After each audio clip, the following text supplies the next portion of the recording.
आज हम second year का सेकंड पेपर, जिसमें हम संविधान सभा का अर्थ, संविधान सभा का गठन, चुनाव आदि के बारे में पढ़ चुके हैं। आज उसी पर हम बच्चों ग्रैनविल ऑस्टिन के विचार में संविधान सभा में निर्णय लेने की प्रक्रिया की जो श्रेष्ठता है, उस पर मैं अपना लेक्चर आपको दूंगी।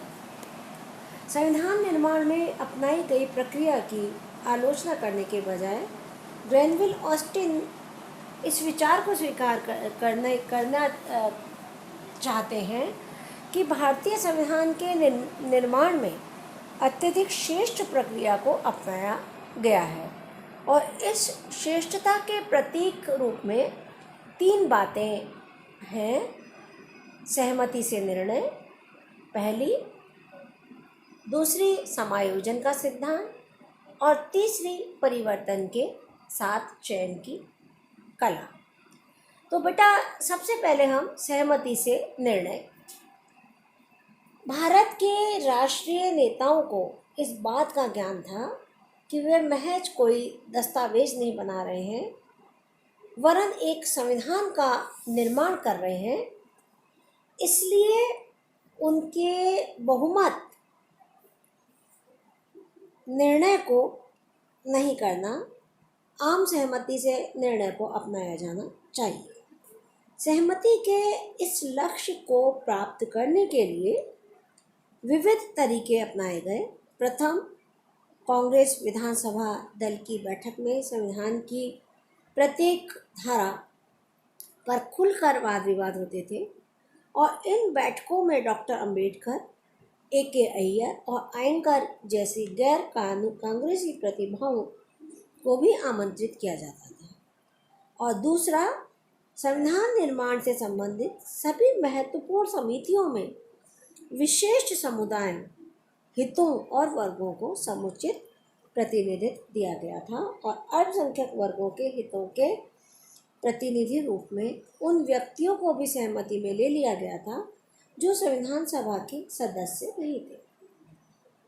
संविधान निर्माण के कार्य की सर्वाधिक महत्वपूर्ण प्रक्रिया प्रारूप समिति में के कुल 7 सदस्यों में से केवल एक प्रमुख कांग्रेसी श्री मुंशी थे और इस समिति की अध्यक्षता ऐसे व्यक्ति को दी गई थी जो अब तक कांग्रेस के कटु आलोचक रहे थे।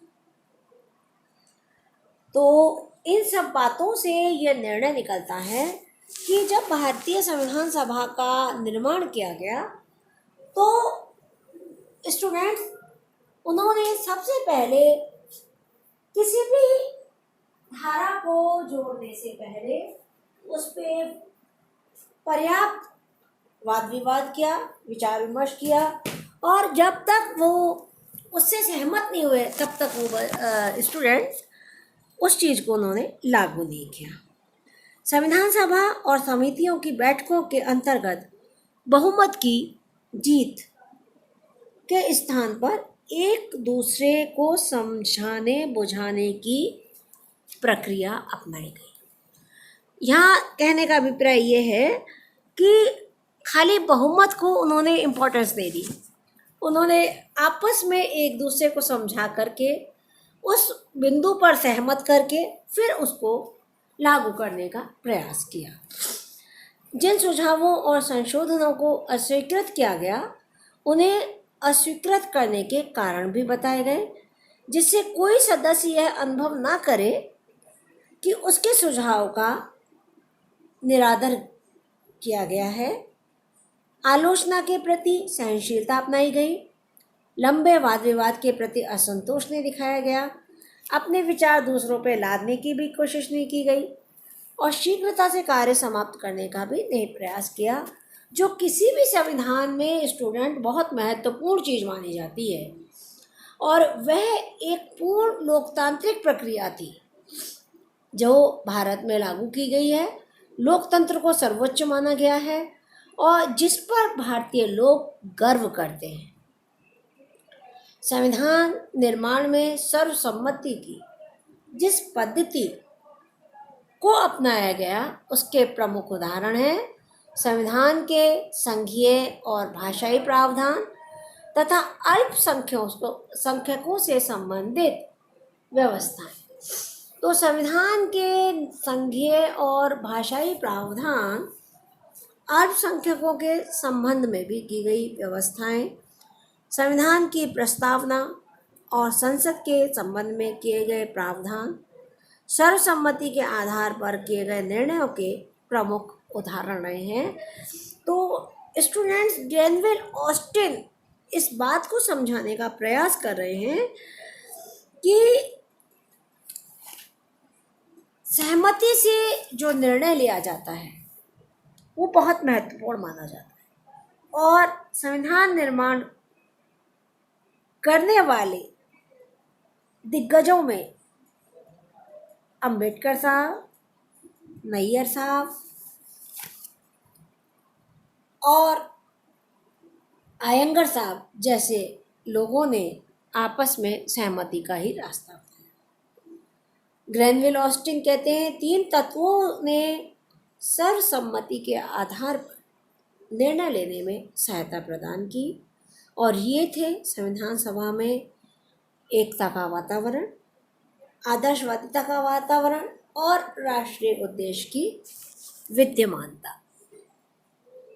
सेकंड है समायोजन का सिद्धांत। समायोजन के सिद्धांत का आश्रय 2 ऐसे तत्वों के बीच समन्वय स्थापित करने से है जिन्हें अब तक परस्पर विरोधी समझा जाता था। वास्तव में भारतीय संविधान सभा ने संविधान निर्माण में सिद्धांतवादिता के स्थान पर व्यवहारिकता के दृष्टिकोण को अपनाया था और इसके अनुकूल ही समायोजन के सिद्धांत के कुछ प्रमुख उदाहरण इस प्रकार हैं। संज्ञात्मक और एकात्मक व्यवस्था के बीच समन्वय। दूसरा, गणतंत्रीय व्यवस्था के साथ राष्ट्रमंडल की सदस्यता। और थर्ड है केंद्रीय शासन और पंचायत व्यवस्था के बीच समन्वय। तो बच्चों, संज्ञात्मक और एकात्मक व्यवस्था के बीच समन्वय अपने आप में बहुत महत्वपूर्ण माना जाता है, जो किसी भी लोकतांत्रिक संविधान का महत्वपूर्ण पायदान होता है। गणतंत्रीय व्यवस्था के साथ राष्ट्रमंडल की सदस्यता और केंद्रीय शासन और पंचायत व्यवस्था के बीच में समन्वय स्थापित करना बहुत महत्वपूर्ण और निर्णयकारी कार्य होता है। और बच्चों, जो तीसरा संविधान सभा के निर्णय लेने की प्रक्रिया का श्रेष्ठता का उदाहरण है या विचार है, वह है परिवर्तन के साथ चयन की कला। इसके साथ ही संविधान निर्माण का कार्य परिवर्तन के साथ चयन की कला के आधार पर किया गया।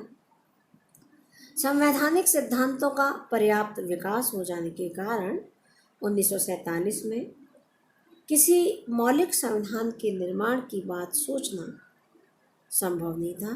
संविधान निर्माता अच्छे और व्यवहारिक संविधान का निर्माण करना चाहते थे, अतः उन्होंने विदेशी संविधान की उन धारणाओं और व्यवस्थाओं को अपने संविधान में ग्रहण कर लिया जो उन देशों में सफल रही थी और भारत की परिस्थितियों के अनुकूल थी। कहने का अभिप्राय है स्टूडेंट कि भारतीय संविधान में विदेशी संविधान से भी कई चीज़ें ली गई है जो हमारे संविधान में सफलता की राह दिखाती हैं, भारत की परिस्थितियों के अनुकूल थी और उन संविधानों से जो सीख ली गई वो भारतीय लोकतंत्र के लिए महत्वपूर्ण मानी जाती है। विशेषतः इसे विदेशी संविधानों से सोच विचार कर ही ग्रहण किया गया है और जो कुछ ग्रहण किया गया उसे भारतीय परिस्थितियों के अनुकूल ढालकर लिया गया। मतलब जो भी संविधान में हमने परिवर्तन करने चाहे, जो भी सीखना चाहा, वो भारतीय संविधान के अनुकूल होना चाहिए। इस बात का विशेष ध्यान रखा। इस संविधान निर्माण की एक श्रेष्ठ प्रक्रिया और भारतीय संविधान का गुण कहा जा सकता है। इस प्रकार भारतीय संविधान के निर्माण में न केवल व्यवहारिक दृष्टिकोण वरन निश्चित रूप से श्रेष्ठ प्रक्रिया को अपनाया गया है।